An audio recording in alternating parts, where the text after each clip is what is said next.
Record करने के लिए। ओके।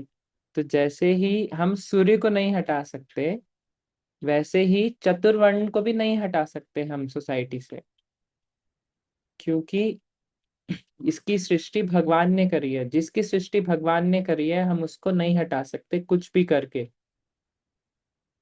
भगवान ने पेड़ लगाए कि हमें ऑक्सीजन मिले, लेकिन जब हमें ऑक्सीजन नहीं मिलता तो हमारी स्थिति बहुत खराब हो जाती है। फॉर एग्जाम्पल कोरोना, ऑक्सीजन की लड़ाई थी, किसके पास ऑक्सीजन। तो वैसे ही प्रभुपाद कह रहे हैं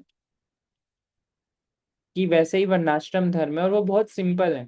जो सबसे इंटेलिजेंट लोग हैं वो बनेंगे ब्राह्मण।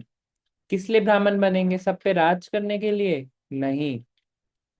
ये कोई राज करने के लिए कोई फैसिलिटी नहीं है, ये एक सेवा है कि आपको भगवान ने सबसे ज्यादा बुद्धि दी है, आप पूरी सोसाइटी को सही दिशा में लेके जाओ। तो ये एक सेवा है। वर्णाश्रम धर्म एक भगवान की सेवा के लिए है। जो क्षत्रिय बने हैं वो किस लिए बने हैं? क्षत्रिय राज करने के लिए नहीं। सोसाइटी जब अगर उनके पास शक्ति सामर्थ्य है कि सोसाइटी को वो बिना क्राइम के रख सकते हैं, तो वो सेवा करेंगे कि मैं राजा बनूंगा, बट मेरा राजा बनने का उद्देश्य क्या है? सेंस ग्रेटिफिकेशन करना नहीं, सोसाइटी को क्लीन रखना। तो हमारे पास एग्जाम्पल्स हैं। जो राज ऋषि थे हमारे पास, महाराजा परीक्षित, युधिष्ठिर महाराज, भरत महाराज, राम, स्वयं अच्छा, राम जनक। थे, जनक महाराज, और अनेकों अनेक हमारे पास एग्जाम्पल्स हैं। अभी रिसेंट का जो है, एक आपने नाम सुना होगा, राजा विक्रमादित्य, जो अवंतिका के राजा थे। उनके एक भाई थे, उन्होंने लिया था संन्यास। तो वो तो बहुत रिसेंट एग्जाम्पल है। राजा विक्रमादित्य तो हम बहुत ज्यादा हिस्ट्री बुक्स में भी पढ़ते हैं उनके बारे में। तो उन्होंने भी संन्यास लिया था कि स्पिरिचुअल लाइफ के लिए। उन्होंने बहुत सारे कविताएं लिखी हैं, बहुत सारे बुक ही लिखी है उन्होंने पूरी ना। उस वो बुक की कुछ पंक्ति मेरे को याद आ रही है, महाराज जी ने लेक्चर में शेयर करी थी कि, थोड़ा ऑफ टॉपिक हो जाएगा, तो महाराज जी ने बस कुछ पंक्तियां ही शेयर करी थी उस बुक में से, कि जो भोगी होता है, जो बहुत भोगता है, उसको किस चीज से डर लगता है?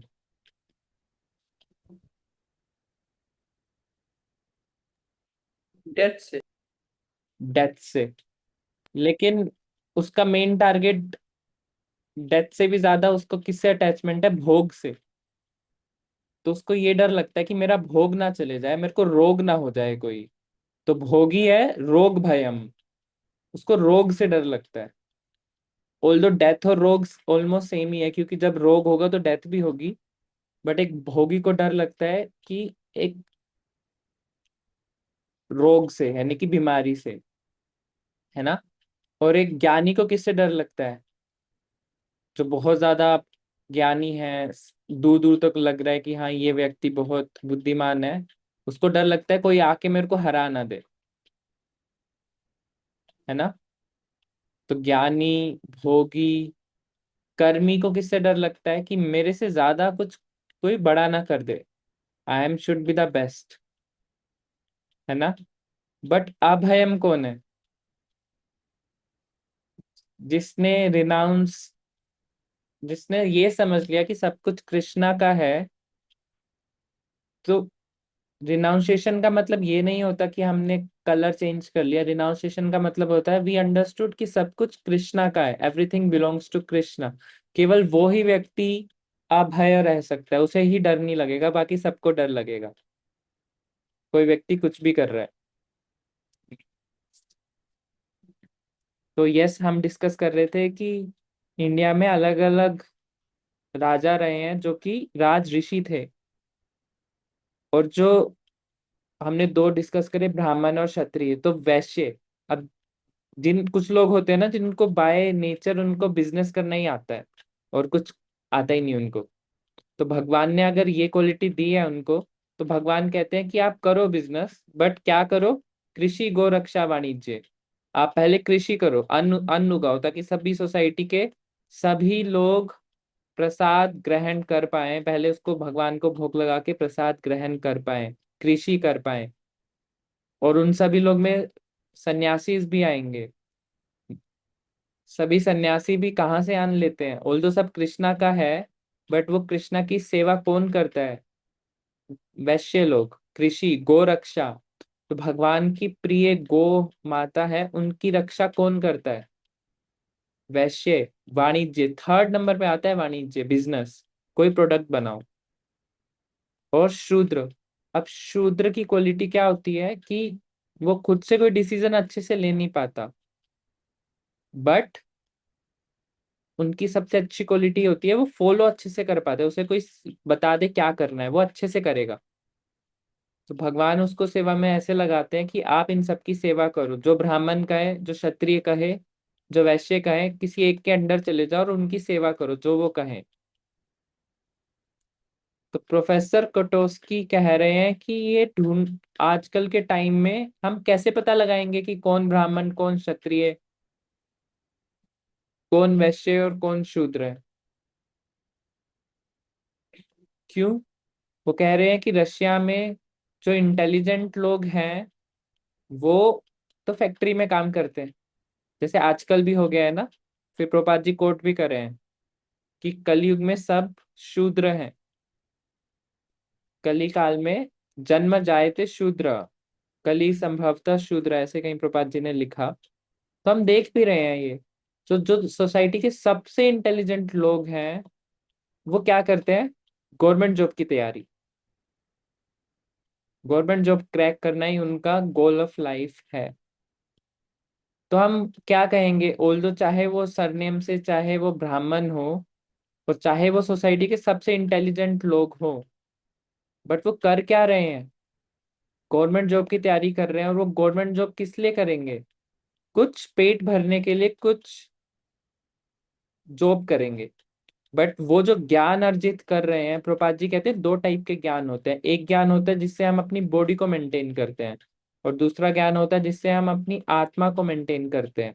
तो जो बॉडी को मेंटेन करने वाला ज्ञान है वो हम कितना ही अर्जित कर लें, बस बॉडी मेंटेन ही रहेगी। हो सकता है हम बड़े घर में रहें, बट उसका ज्यादा से ज्यादा हमें क्या मिलेगा? खाने, प्रभात जी बोलते हैं कि खानी दो ही रोटी है, सोना 5 फुट क्रॉस 3 फुट बेड पे ही है, प्रभात जी बोलते हैं। चाहे हम कितना ही बड़े व्यक्ति बन जाएं, हम आज ये नहीं कह सकते कि आज मैं ट्रिपल बेड पे सोऊंगा। चाहे बेड ट्रिपल होगा, लेकिन बॉडी तो उतनी ही है ना। बॉडी तो एक सिंगल बेड पे ही आ जाएगी, ट्रिपल बेड पे कैसे आएगी? तो ये सब जो ज्ञान है ये टेम्परेरी ज्ञान है। एक्चुअल ज्ञान क्या होता है हमारा? Spiritual knowledge. लेकिन प्रोफेसर कोटोस्की कह रहे हैं कि आजकल पता लगाना बहुत मुश्किल है कि कौन ब्राह्मण है, कौन क्षत्रिय है, क्योंकि समझ ही नहीं आता। नाम से वो ब्राह्मण होता है, बट समझ में नहीं आता कि उनको, ऐसे बहुत सारे ब्राह्मण्स को मैं जानता हूँ जो भक्ति लाइफ में नहीं है, और उन्हें कुछ भी नहीं पता। ये भी नहीं पता कि भगवान कृष्ण ही सबसे बड़े हैं। तो आजकल पता लगाना बहुत मुश्किल है कि कौन क्या है, सब शूद्र हैं। तो प्रभुपाद जी ये कंक्लूजन दे रहे हैं। फिर प्रोफेसर कोटोस्की कह रहे हैं कि बट ये जो है ना, वर्णाश्रम, ये तो अभी अभी आया है, ज्यादा पुराना नहीं है। तो प्रभुपाद कह रहे हैं कि आपका तो नहीं पता कि आपकी नॉलेज कहाँ से आ रही है, कुछ सोर्स आपका नहीं पता, बट हमारे पास तो सोर्स है। भगवान कह रहे हैं कि 5,000 साल पहले ये अर्जुन को बता रहे हैं कि क्या बता रहे हैं? चतुर्वर्णम मया सृष्टम। तो 5,000 साल पुराना तो ये ज्ञान है। और भगवान उसी बुक में चौथे अध्याय के स्टार्टिंग वर्सेस में बता रहे हैं कि ये ज्ञान पहले उन्होंने किनको दिया था? विवस्वान को। विवस्वान कौन है? एवं परंपरा प्राप्तम, क्या होता है एवं परंपरा प्राप्तम? राजस्यो विदु अ, सा कालेन राजदृष्टि। महता हाँ। युगा नष्टा परंतपा। परंतप। यस प्रभु बिहारी भाई। एवं परंपरा प्राप्तम इमाम राज ऋषयो विदु, कि ये सब ज्ञान उन्होंने सबसे पहले किसको दिया था? राज ऋषि को दिया था। लेकिन समय के साथ ये ज्ञान नष्ट हो गया, और वो ज्ञान बहुत 4 करोड़ साल पहले विवस्वान को दिया था। तो प्रभुपाद कह रहे हैं हमारे पास तो राइट सोर्स ऑफ नॉलेज है कि ये ज्ञान केवल 5,000 साल पुराना नहीं, करोड़ों वर्ष पुराना है। बिकॉज ये ज्ञान सृष्टि के शुरुआत में ही मिल गया था इनको, सूर्य देव को। और ये ज्ञान कुछ ऐसे कॉम्प्लेक्स नहीं है कि किसी को डिवाइड करने में बहुत समझ नहीं आएगा कैसे करना है। जैसे एक बॉडी है, बॉडी के अंदर मस्तिष्क होता है, बॉडी के अंदर हाथ होते हैं, पेट होता है, पैर होते हैं। वैसे ही सोसाइटी के अंदर एक मस्तिष्क होगा ब्राह्मण, जो गाइडेंस देंगे, डायरेक्शन देंगे सोसाइटी को जाना किस तरफ है। बिना डायरेक्शन के सोसाइटी, प्रपात बोलते थे हेडलेस सोसाइटी, जिनका सर नहीं है। अब ऐसा ऐसा कोई व्यक्ति जिसका सर नहीं है, तो वो कैसा होगा? ना वो देख सकता है, ना वो सुन सकता है, ना वो सूंघ सकता है, तो कहाँ ही जाएगा वो? तो एक और वर्ष भी आता है भागवतम में कि जो व्यक्ति देख नहीं सकता, आजकल क्या हो गया है, अंधे लोगों के फॉलोवर्स अंधे बन गए हैं। अंधा यथा अंधा उपगीय मानस। और क्योंकि लीडर ही गड्ढे में गिरने वाला है, तो सबको लेके डूब रहे हैं वो। हम देखेंगे सोसाइटी में जो हमारे नेता हैं, वो खुद ही इतने करप्ट हैं, खुद ही 4 नियम तोड़ते हैं, क्या क्या करते हैं, मर्डर करवा देते हैं, आतंकवादियों के साथ घूमते हैं। तो जब खुद नेता ऐसे हैं, तो पूरी सोसाइटी भी कहाँ जा रही है? गलत डायरेक्शन में जा रही है। Yes, we can read more. किनको रीड करना था? समवन।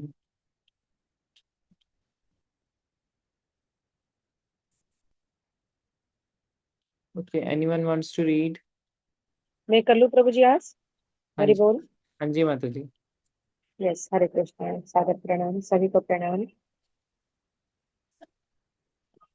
श्रील प्रभुपाद, कहा गया है कि कली शूद्र संभव है। इस युग में यथार्थतः सभी लोग शूद्र है, किंतु यदि केवल शूद्र ही है तो सामाजिक व्यवस्था अस्त व्यस्त हो जाएगी। आपका शूद्र राज्य होते हुए भी यह ब्राह्मण पाया जाता है, और यह आवश्यक है।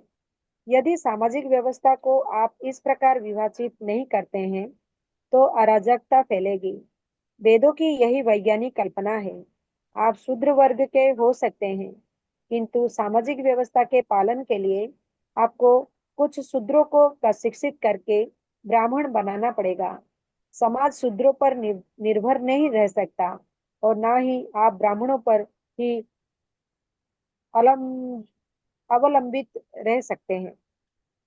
अपने शरीर की आवश्यकताओं को पूर्ति के लिए मस्तिष्क, भुजा, उदर और पांव होने ही चाहिए। संपूर्ण शरीर के उद्देश्य की पूर्ति के लिए पांव, मस्तिष्क, भुजा सब में सहयोग होना चाहिए। अतः किसी भी समाज में आप देख सकते हैं कि यदि वहाँ ये चारों विभाग नहीं है तो अराजकता अवश्य फैलेगी, ठीक से कार्य नहीं चलेगा, वहाँ माया का प्रभाव होगा, अतः उपद्रव होंगे। वह मस्तिष्क ना होना वह मस्तिष्क का होना आवश्यक है, किंतु वर्तमान समय में मस्तिष्कों की कमी है। मैं आपके देश या अपने देश की चर्चा नहीं कर रहा हूँ, अपितु संपूर्ण विश्व की बात कर रहा हूँ। भूतकाल में भारत में राजतंत्र था। उदाहरणार्थ, महाराज परीक्षित क्षत्रिय राजा थे। मृत्यु के पूर्व उन्होंने राज सिंहासन को त्याग दिया। वे आत्म साक्षात्कार के बारे में सुनने के लिए वन में चले गए।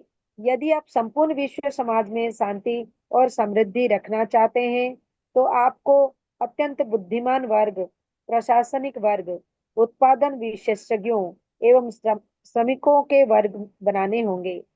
यह आवश्यक है और आप इससे बच नहीं सकते। यह वैदिक विचारधारा है। मुखा बाहु रूपा पादजा, भागवतम 11:17-13। मुख का अर्थ है मुंह, बाहु का अर्थ है भुजा, उरु का अर्थ है कमर और पाद का अर्थ है पांव।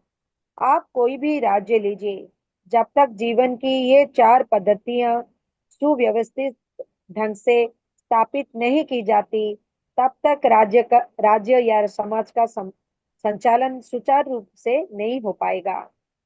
प्रोफेसर कोटोस्की, सामान्यतः मुझे ऐसा लगता है कि इस पूरे वर्णाश्रम धर्म ने प्राचीन समाज में किसी सीमा तक श्रम का प्राकृतिक विभाजन कर दिया था, किंतु अब किसी भी समाज के लोगों में श्रम विभाजन कहीं अधिक जटिल और कृत्रिम हो गया है।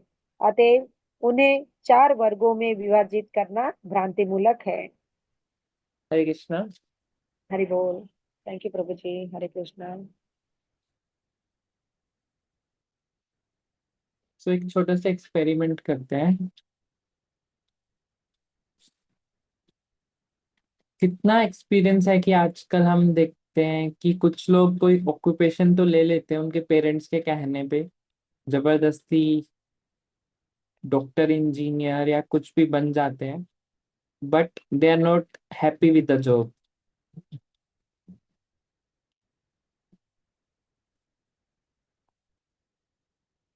क्या कोई ऐसा है कि जिन्हें ये एक्सपीरियंस हुआ है या फिर नहीं हुआ, आसपास सोसाइटी में, रिलेटिव्स, खुद की फैमिली? यस प्रभु जी, ज्यादातर लोग यही स्थिति में है। है ना? क्योंकि क्योंकि उनके ज्ञान के अभाव के कारण वो जान नहीं पाते हैं कि वो किस गुण के हैं और किस गुण के होने के कारण उन्हें कौन सी कार्य करना चाहिए। इस ज्ञान के अभाव के कारण almost all people are in a distress position. Yes, that is a very important point, कि उन्हें खुद को नहीं जानते वो, कि मेरा स्वभाव क्या है। बट वैदिक टाइम में भी बच्चे से एक्सपेक्ट नहीं करते थे कि आप अपना बताओ, आपका वर्णाश्रम क्या होगा। तो ये कौन बताता था उस बच्चे को कि आपको इस वर्ण में जाना है, इस आश्रम में जाना है? गुरुकुल में गुरु बताते थे। यस, गुरु बताते थे। और गुरु कैसे बता पाते थे? क्योंकि वो बालक 5 वर्ष की आयु से गुरुकुल में रह रहे हैं, तो इसलिए गुरु उनको देख रहे हैं। तो जब देख रहे हैं, और गुरु तो बहुत बुद्धिमान होते हैं, पेरेंट्स हो सकता है ना, पेरेंट्स चाहे कितने भी इंटेलिजेंट हो, उनका प्यार इतना ज्यादा होता है, वो देख नहीं पाते कि क्या क्वालिटी है। या प्यार इतना ज्यादा होता है, या एक्सपेक्टेशंस इतनी ज्यादा होती हैं कि मेरा बेटा बड़ा होके, वो 3 इडियट्स में आई थी ना, बच्चा पैदा हुआ है, अभी बस निकला ही है माँ के गर्भ से, तो कमेंट आ रहा है मेरा बच्चा बड़ा होके इंजीनियर बनेगा। तो एक्सपेक्टेशंस पेरेंट्स की ऐसी होती है कि पेरेंट्स नहीं देख पाते कि वो क्या बनेगा। लेकिन पुराने टाइम में गुरु ये निभाते थे ये वाली चीज। बट आजकल गुरु नहीं है, तो सब लोग भेड़ चाल बन के कुछ भी कर लेते हैं। गवर्नमेंट जॉब्स बहुत कम है। तो मेरे को तो वो एग्जांपल्स ज्यादा पता है कि गवर्नमेंट जॉब की तैयारी करी बट क्लियर नहीं हुआ, तो 7-8 साल ऐसे ही निकल गए। तो वो बहुत लोगों का इतना टाइम वेस्ट हो जाता है। And they are really skill, मतलब उन लोगों को बहुत चीजें आती हैं, बट पेरेंट्स ने बोल दिया गवर्नमेंट जॉब करनी है, तो उसके कारण स्वभाव नहीं है उसको वैसा पेपर पढ़ने का। बट समय का कितना व्यर्थ हुआ, अपना यूथ उसका इसी में चला गया, डिप्रेशन एंड एंजाइटी। तो एक ब्राह्मण ना होना समाज में कितना बड़ा चीज, कितना नेगेटिव हो जाता है उससे। कि- किसी को सेटिस्फेक्शन नहीं आएगी जॉब से, ब्राह्मण नहीं है, और डायरेक्शन नहीं है सोसाइटी को, तो सब लोग डिप्रेशन में जाएंगे, तो क्या करेंगे? चार नियम तोड़ेंगे, राइट? जब कोई डिप्रेशन में जाता है तो वो क्या बोलता है, ठीक है आज तो मैं ड्रिंक करूंगा, आज मैं ये गलत कार्य करूंगा, आज मैं ये गलत चीज खाऊंगा। तो दैट इज इट। तो वर्णाश्रम धर्म बहुत इंपॉर्टेंट है सोसाइटी के लिए, कि वो लोगों की स्पिरिचुअल और मटेरियल दोनों नीड्स को फुलफिल करते हुए लोगों को हैप्पी भी बनाता है। लोग कितने हैप्पी थे पहले, यदि आप जानते हो अपने दादा या आपके पिता के एज में, because they are very satisfied people.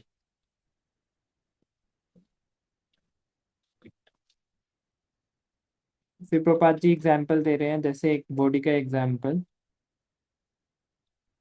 Yes. Okay, Niladri Lakshmi माता जी का हैंड रेज है। माता जी आप रीडिंग करना चाहते हैं?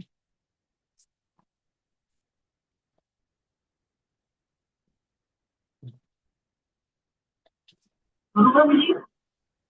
हाँ जी, यस यू कैन रीड माता जी। प्रभुपाद, क्रांति होने का कारण ये है कि भारत में कुछ समय के पश्चात एक ब्राह्मण के पुत्र ने ब्राह्मण के दूध न होते हुए भी ब्राह्मण होने का दावा किया। दूसरों के अंधविश्वास अथवा रूढ़िवश उसे ब्राह्मण स्वीकार कर लिया। अतः भारतीय सामाजिक व्यवस्था छिन्न भिन्न हो गई। जो हमारे विश्व भावना में संविधान में हम स्वतंत्र ब्राह्मणों को प्रस्तुत कर रहे हैं, क्योंकि विश्व को एक ब्राह्मण जैसे ब्राह्मण की होता है।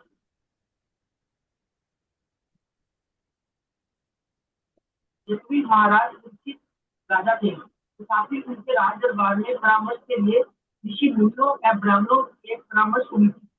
ऐसा नहीं है कि राजा संतुष्ट थे। इतिहास से ज्ञात होता है कि यदि कुछ राजाओं ने सुव्यवस्थित शासन नहीं किया तो ब्राह्मणों की परामर्श समिति ने राज्य शासन से स्विच कर दिया। ब्राह्मण राजनीति में भाग नहीं लेते थे। पृथ्वी के राजा के राज्य प्रशासन संचालन विधि के रूप में परामर्श देते थे।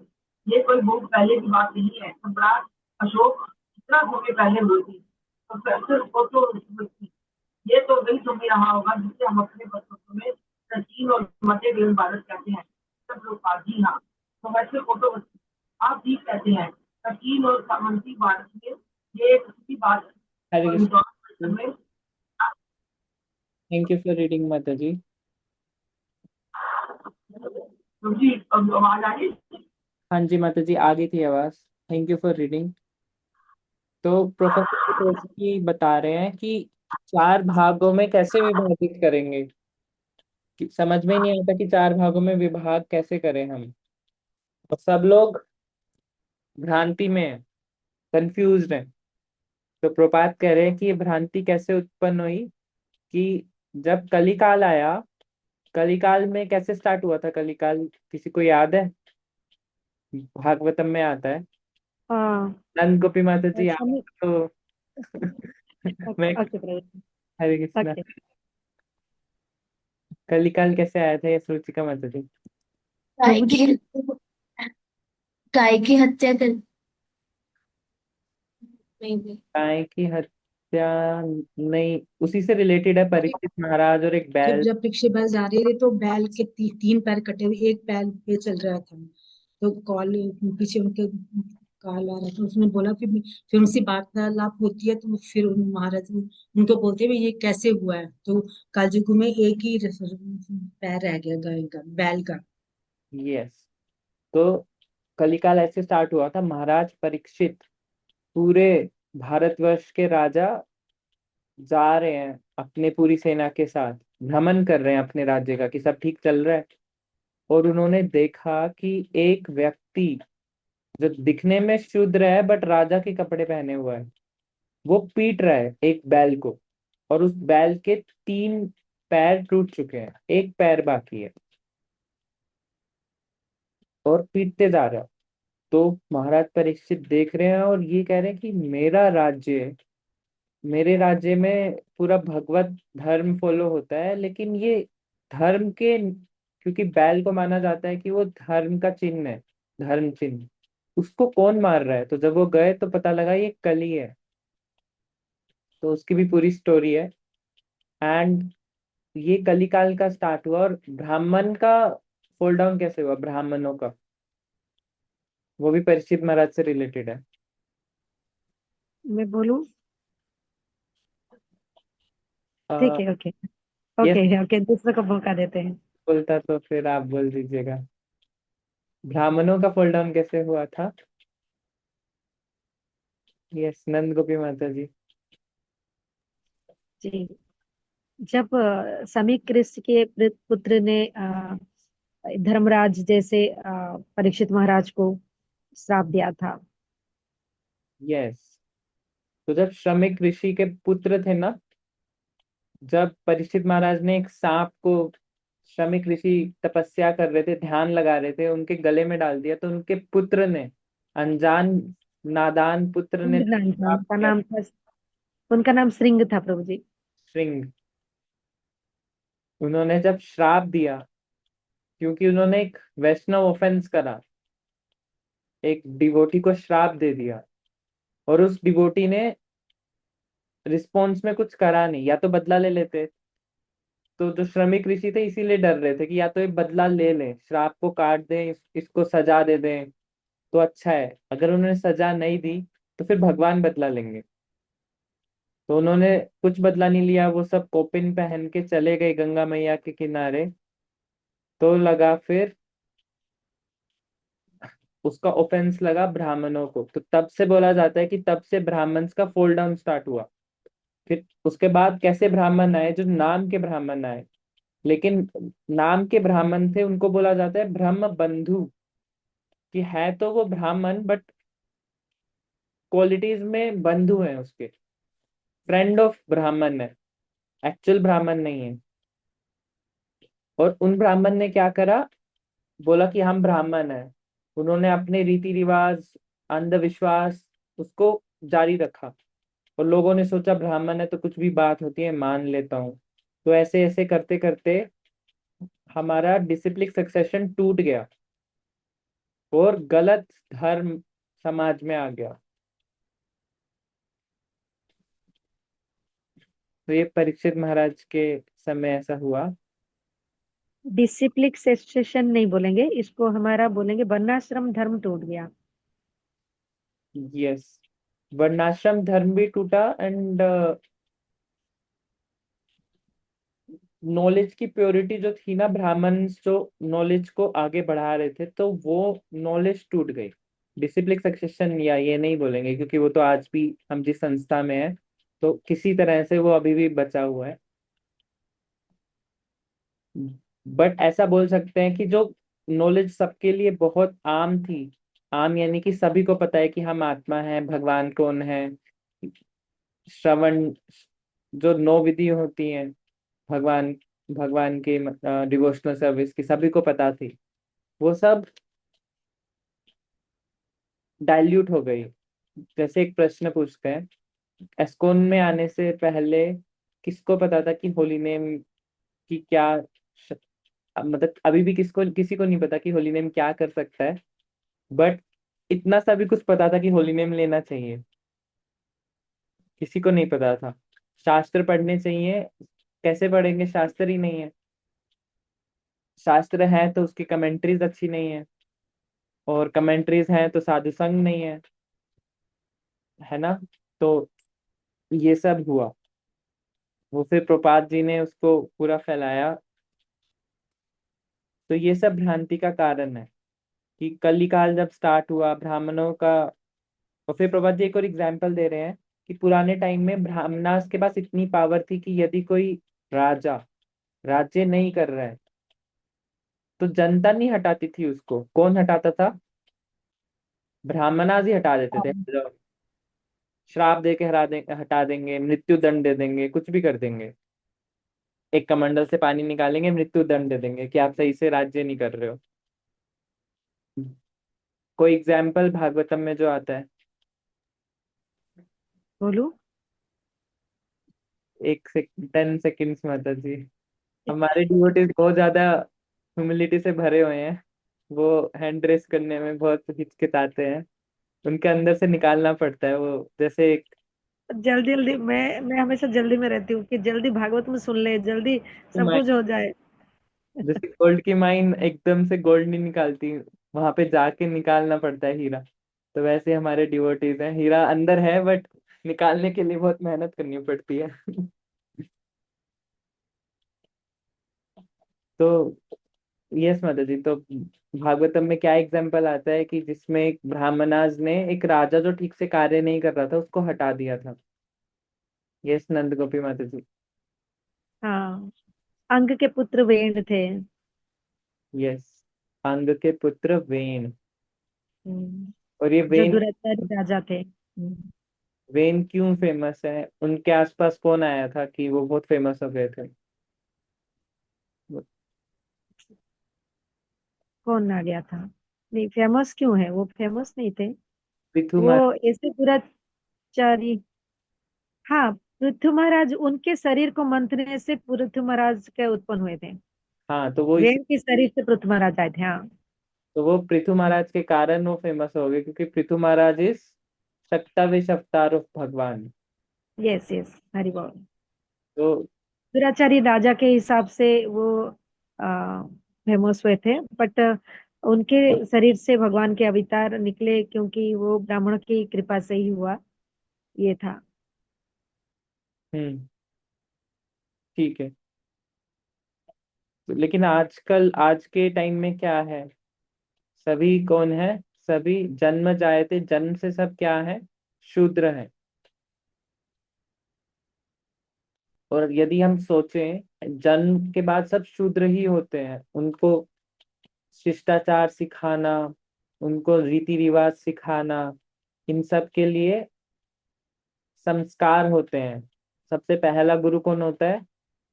माता, जो सब कुछ उन्हें सिखाती है। फिर गुरु, जो उन्हें शिक्षा देते हैं, दीक्षा देते हैं।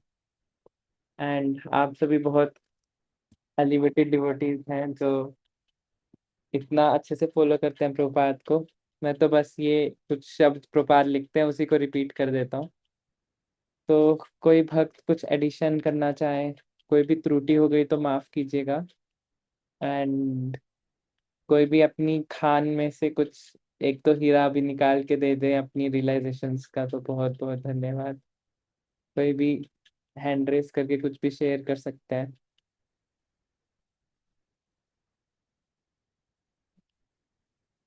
Any realisations?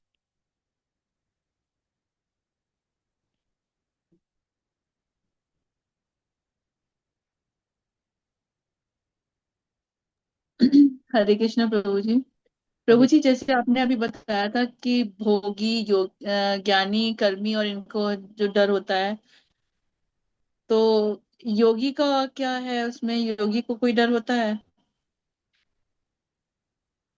योगी का महाराज जी ने तो उस टाइम शायद नहीं बताया था।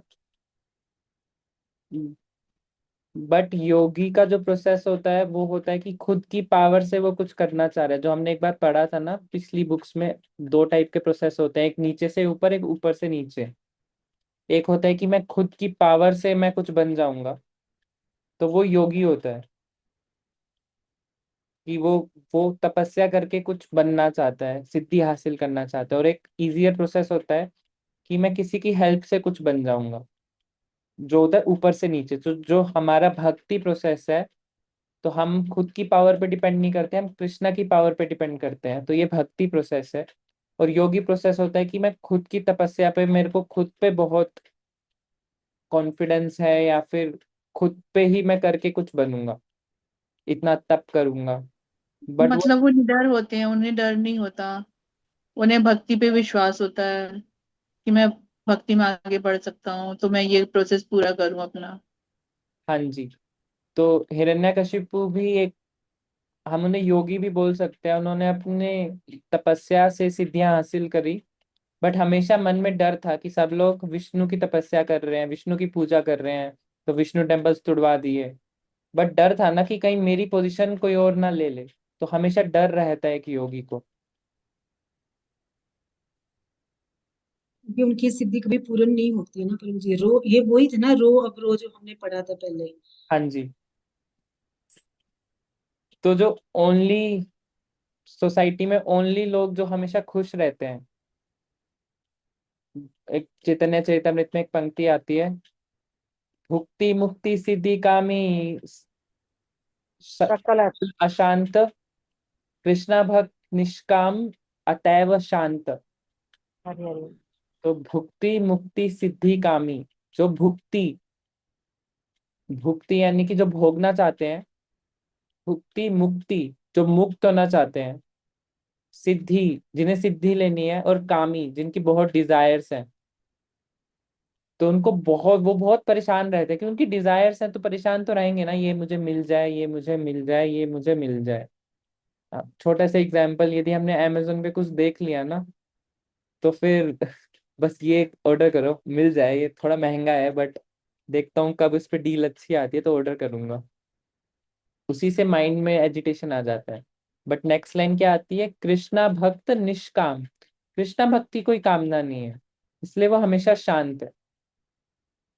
ज्यादा से ज्यादा कृष्णा भक्ति एक कामना होती है कि किसी तरह से कृष्णा को प्लीज करना है, लेकिन वो कृष्णा को प्लीज करने के लिए भी कृष्णा पे निर्भर करता है कि हे कृष्णा, मैं ये सेवा करना चाहता हूँ, यदि आपको पसंद आए तो प्लीज मेरे को हेल्प दो। वो हेल्प चाहे आप मॉनेटरी हेल्प दो, आप मेरे को अच्छे कुछ डिवोटीज का संग दो। कृष्णा की सेवा के लिए भी कृष्णा भक्त कृष्णा पे डिपेंडेंट है, अतएव शांत। और यदि उसको वो चीज नहीं मिलती तो वो बोलता है ठीक है, कृष्णा की जो मर्जी, उनको वो वाली सेवा नहीं चाहिए थी इसलिए कृष्णा ने हेल्प नहीं करी। तो केवल एक ही व्यक्ति जो समाज में खुश रह सकता है, कृष्णा भक्त निष्काम अतएव शांत। मतलब प्रभु जी योगी भी खुश नहीं रहते हैं, वो भी मतलब डर डर में ही रहते हैं। यस, वो भी डर में रहते हैं। कोई योगी क्यों बनना चाहेगा? योगी सिद्धि हासिल करना क्यों चाहेगा? सिद्धि का मतलब होता है ना मैं किसी को दिखाऊं, नहीं। लेकिन प्रभु जी पहले जमाने के जो होते थे, पहले पूर्व उसमें कि वो बहुत बहुत योग करते थे, हजारों हजारों साल तपस्या करते थे, तो वो भगवान को पाने के लिए तो करते थे, तो उन्हें कौन सा डर था? वो अगर वो भगवान को पाने के लिए कर रहे हैं तो भक्ति योग हो जाएगा, बिकॉज योग मतलब जुड़ना। बट अगर सिद्धि के लिए कर रहे हैं तो फिर वो दूसरे वाला हो जाएगा। तो क्या कर रहे हैं ये मैटर नहीं करता, महाराज हमेशा बोलते हैं what we do doesn't matter. कि हम मंदिर में पोछा लगा रहे हैं, झाड़ू लगा रहे हैं, हम मंदिर में कीर्तन कर रहे हैं, इट डजेंट मैटर कि दूसरा व्यक्ति नहीं कर रहा। हम क्यों वो कर रहे हैं वो मैटर करता है। दूसरा व्यक्ति हो सकता है जॉब कर रहा है, और एक व्यक्ति मंदिर में कीर्तन कर रहा है। तो जो मंदिर में कीर्तन कर रहा है वो हो सकता है कि भगवान की सेवा के लिए कर रहा हो, या ये भी हो सकता है कि वो, उसका अंदर डिजायर हो कि मुझे एक फेमस कीर्तनिया बनना है, यूट्यूब पे मेरे इतने लाख फॉलोवर्स होने चाहिए। तो ये डिजायर कृष्णा की डिजायर नहीं है, ये आप बनना चाहते हो। अगर कोई कृष्णा को प्रसन्न करना चाहेगा तो वो क्या चाहेगा कि जो भी मैं कीर्तन कर रहा हूँ, आज अगर मैं कीर्तन कर रहा हूँ तो कीर्तन करने से शुरू करने से पहले कृष्णा को कहेगा कि क- मैं ये कीर्तन प्रारंभ करने वाला हूँ, काश आप इससे प्रसन्न हो जाएं। जब कीर्तन खत्म हो जाएगा तब वो प्रेयर करेगा। बट जिसको फॉलोवर्स चाहिए वो ये प्रेयर्स नहीं करेगा, उसको तो चाहिए कि बस मैं किसी तरह से वायरल हो जाऊं, मेरे फॉलोवर्स बढ़ जाएं, मेरी रील्स वायरल हो जाए। और जैसे सिद्धियां हासिल हो गई उसे योगी को, तो वो तो प्रसन्न ही रहेगा ना। उसे क्या गम है फिर, उसे कौन सा डर है? क्योंकि सिद्धि तो उसने हाथ जिसके लिए वो सिद्धि कर रहा था, वो तो उसको मिल गई, यस। तो अभी क्या डर है उसे? सिद्धि मिल गई, उसको पहला डर तो ये है कि सिद्धि मिलने का मतलब मृत्यु से तो वो डरेगा ही। सिद्धि मिली है बट ऑलवेज, जैसे हिरण्यकशिपु था, सिद्धि मिल गई थी, लेकिन एक डर था कि पहला तो ये था कि वो टॉप मोस्ट बनना चाहता था कि सब मेरी पूजा करें। मूवी में तो शायद एक स्लोगन भी बना दिया था, हिरण्यकशिपु ही भगवान। तो उसको मेन डर ये था कि सब मेरी पूजा करें। तो सिद्धि, सिद्धि जब भी हासिल करते हैं तो एक मोटिव होता है, तो वो मोटिव पूरा नहीं होता तो डर रहता है। और दूसरा, मृत्यु का डर तो सभी को रहता है, चाहे किसको कितनी भी सिद्धियां मिल जाए। हिरण्यकशिपु को भी डर था, तभी तो उसने मांगे थे कि मेरे को ना आसमान में मार सके कोई, ना कोई जमीन पे, ना अंदर ना बाहर। तो जब तक डिजायर रहेंगी तब तक डर रहेगा, बिकॉज वो डिजायर पूरी नहीं हुई तो कृष्णा भक्त निष्काम अतैव शांत। फॉर एग्जाम्पल प्रभुपाद जब यूएस में गए तो एक अग्रवाल जी के घर में रहे थे। तो कहाँ पे रहते थे वो, जो अग्रवाल जी के पेट रहता था ना, वो वाला रूम दिया था। फ्रिज में प्रभुपाद जी कुकिंग अपना खुद करते थे, बट फ्रिज में प्रभुपाद जी वेजिटेबल निकाल रहे हैं और नीचे वाले सेक्शन में क्या पड़ा हुआ है, बीफ। लेकिन प्रभुपाद जी मन में क्या सोच रहे हैं, वो ये नहीं सोच रहे, हे कृष्णा मैं इतनी मुश्किल से यहाँ पहुंचा हूँ हार्ट अटैक के बाद, आप मुझे क्या दे रहे हो। ये भी डिजायर हो गई ना कि मैं कृष्णा की सेवा कर रहा हूँ और कृष्णा मेरे को अच्छी फैसिलिटी नहीं दे रहे, ये भी डिजायर है। लेकिन कृष्णा भक्त निष्काम है कि हे कृष्णा आपकी जो मर्जी, आपने मुझे ये दिया तो मैं इसी में संतुष्ट हूँ। लेकिन फ्यूचर में प्रे कर सकते हैं कृष्णा से कि फ्यूचर में हो सके तो थोड़ा साफ प्रसाद बनाने की फैसिलिटीज दो, कि मेरे को बीफ के साथ ना प्रसाद लेना पड़े। ठीक है महारानी द्रौपदी माता जी, thank you for your association.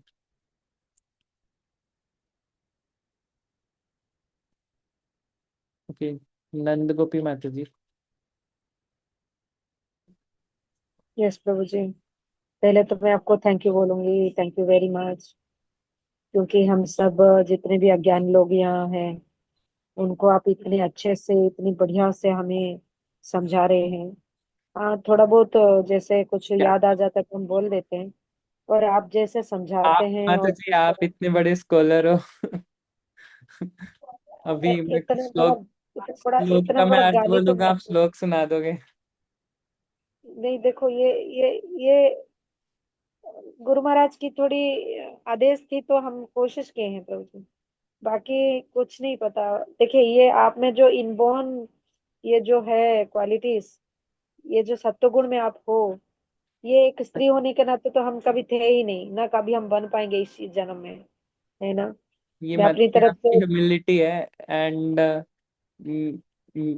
आपकी नहीं, ह्यूमिलिटी मैं चाह रहा था कि वर्णाश्रम हाँ, पे ही मेरी कॉन्फ्रेंस ह्यूमिलिटी है, रखें। मैं सच नहीं बोलूंगी। भगवान तो सच बोलते हैं, स्त्री होने के नाते हम निम्न योनि होने के नाते हमें क्या ज्ञान है, बताओ आप। माता बस जी एक हम काम थोड़ा करते बहुत हैं, वर्णाश्रम पे ही फोकस करते हैं आज। हाँ बट जी। आपकी बहुत बहुत थैंक यू वेरी मच, जो आप इतने अच्छे से सब बढ़िया पेशेंसली और अच्छे समझ से हमें समझा रहे हैं। सो मेरी एक्सपीरियंस ये रहा आपके साथ कि मैं कोशिश करती हूँ आपके साथ क्लासेस लूं, ताकि आप इतनी बढ़िया से समझा रहे हैं। इतनी कामली, इतनी ब्रीफली कोई नहीं समझा, या जो सेल्फ रिलेशन का जो चैप्टर है। तो मैं वेट करती रहती हूँ आपकी इस क्लास का ना। So thank you so much, thank you so much for this class. Hari बोल इसीलिए जय। इसीलिए मैंने ग्रुप का नाम प्रोपात बुक रीडिंग क्लब रखा था, कि फ्यूचर में माता जी यदि मेरा नाम लेंगी तो मैं बोल दूंगा कि ग्रुप का नाम प्रोपात बुक रीडिंग क्लब है। तो वो सिखा रहे हैं, हम उन्हीं की पुस्तक पढ़ रहे हैं, उन्हीं के शब्द को रिपीट कर रहे हैं, और ग्रुप का नाम भी वही है। यस, श्रील प्रभुपाद की जय। हरि हरि। हरे कृष्णा। तो हरे आज कृष्ण। यहीं पे क्लोज करते हैं। तो जस्ट क्विक क्वेश्चन, दुनिया में कौन सबसे ज्यादा हरे खुश है। कृष्ण प्रभु जी, राधे श्याम। हरे कृष्णा। हु इज द निष्काम अतैव शांता। हरि हरि। हरे बोलिए, कृष्ण मुंह प्रभु जी, खोलिए। कृष्ण भक्त। कृष्ण भक्त, यस। तो आज इसी थॉट को मन में लेके यदि आप सोने जाएंगे तो एक्सपीरियंस करना कि यदि कोई डिजायर ना हो, केवल एक ही डिजायर हो कि कृष्ण की सेवा करनी है, तो कैसी नींद आती है। शांत का मतलब नींद भी अच्छी आनी चाहिए ना। तो इसी के साथ क्लोज करते हैं। वाञ्छा कल्पतरुभ्यश्च कृपा सिंधु भवेच्च पतितानां पावनेभ्यो वैष्णवेभ्यो नमो नमः। अनंत कोटि वैष्णव वृंद की जय।